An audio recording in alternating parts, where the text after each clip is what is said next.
এবারে বলে এবারে আমি টাকা পয়সা দিবি আনন্দ আছে আর ওটা বন্ধু আছে ওকে দেখে দে টাকা দেওয়া নিবি এবারে ফেলে করবে ঠিক আছে নিয়ে ও ট্রেনে চলে আছে। বারুইপুরে নরপিশাচদের কবলে নাবালিকা, ঘৃণ্যতম অপরাধের শিকার ছোট্ট মেয়ে। হাহাকার, বিক্ষোভ, শাস্তির দাবি, মুখ্যমন্ত্রীর আশ্বাসে অশান্তির আগুন স্তিমিত হয়েছে অবশেষে। এবার সেই ঘটনাতেই সুশাসনের ইঙ্গিত দিল শুভেন্দু অধিকারীর পুলিশ। অভিযুক্ত প্রভাস মণ্ডলকে যোগী রাজ্যের ধাঁচে এনকাউন্টার বারুইপুর পুলিশের। সূত্রের দাবি, ঘটনার পুনর্নির্মাণের সময় বন্দুক ছিনিয়ে পালানোর চেষ্টা করেন অভিযুক্ত প্রভাস। তখন পাল্টা গুলি চালায় পুলিশ, মৃত্যু হয় তার। কিন্তু এই ঘটনার প্রেক্ষিতে নজির স্থাপন করেছেন এক মা। আরজি করের সঞ্জয় রায়ের মায়ের মতো তিনিও সরব হয়েছেন কুসন্তান নিয়ে কুখ্যাত মানসিকতার অপরাধীর বিরুদ্ধে। ছেলের মৃত্যুর পর স্তব্ধ হয়েও তার কথা হিল্লোল তুলেছে সমাজ মাধ্যমে। আমার কষ্ট, মার তো কষ্ট হবে, আমি সে কষ্ট দরকার নেই। ও যা কর্ম করেছে তাতেই গেছে, আমার শান্তি। অত্যাচার করেছে তাতেই ওর মৃত্যু হয়ে গেছে, ভালোই হয়েছে। একদম দেখতে চাই না। তোমরা ওখানে নিয়ে সেখানে গুদমে দেবে, কোথায় দেবে, ফেলে দেবে, দিয়ে যাবে।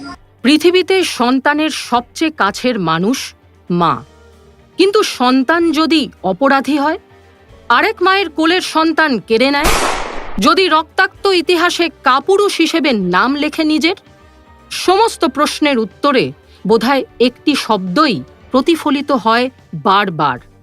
ও যা কর্ম করেছে তাতেই গেছে, আমার সাথে ওর মৃত্যু হয়ে গেছে, ভালোই হয়েছে। এই হলো প্রভাস মণ্ডলের বাড়ি। এই প্রভাস মণ্ডলের বাড়ি, যেখানে ইতিমধ্যেই বাড়ির অদূরেই আপনারা দেখেছেন যেখানে মূলত এনকাউন্টার করা হয়েছে তাকে, সেই কাউন্টার স্পট বাড়ি থেকে ঢিল ছড়া দূরত্বে 100 থেকে 200 মিটার দূরত্বের মধ্যেই কাউন্টার স্পট। সেখানে গতকাল পুলিশ তাকে নিয়ে আসে ঘটনার পুনর্নির্মাণ করানোর জন্য। আর তখনই প্রভাস মণ্ডল পুলিশের কাছ থেকে রাইফেল ছিনতাই করে পুলিশের উদ্দেশ্যে গুলি চালানোর চেষ্টা করে। আর তখনই পুলিশ এনকাউন্টার করে এবং পুলিশের এনকাউন্টারে মৃত্যু হয়েছে প্রভাস মণ্ডলের। কিন্তু কেন মরলেন প্রভাস? ঘটনার বিবরণে রয়েছে প্রশ্ন। প্রভাসের এনকাউন্টার নিয়ে জল্পনা। পুলিশ বলছে পালাতে গিয়েছিলেন অভিযুক্ত প্রভাস মণ্ডল, তাই এনকাউন্টার। অভিযুক্তের এমন পরিণতি শোরগোল ফেলেছে রাজ্য জুড়ে।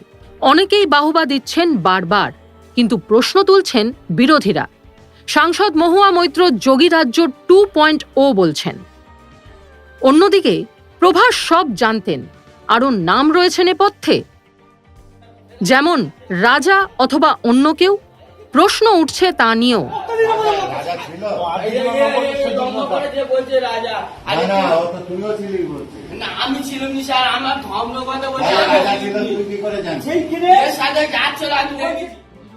অন্যদিকে বারুইপুরের ঘটনায় বিতর্কিত বিজেপি নেতা শান্তনু মণ্ডল এই প্রভাসকে পাকড়াও করেন বলে দাবি।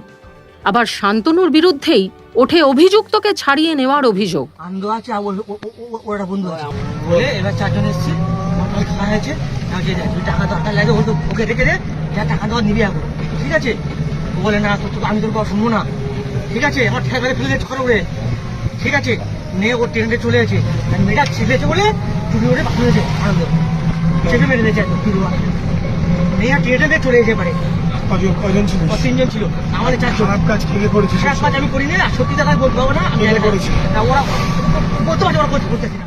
শান্তনুর সঙ্গে প্রভাসের ভিডিও ভাইরাল হয়।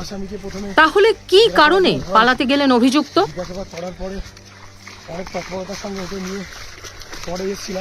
সব প্রশ্নের উত্তর দেবে তদন্ত। যদিও জঘন্য অপরাধের শাস্তি যে এমনটাই হওয়া উচিত, এই মতেই ভোট প্রায় সবারই। রমেন দাস এবং দেবব্রত মণ্ডলের রিপোর্ট, সংবাদ প্রতিদিন.in।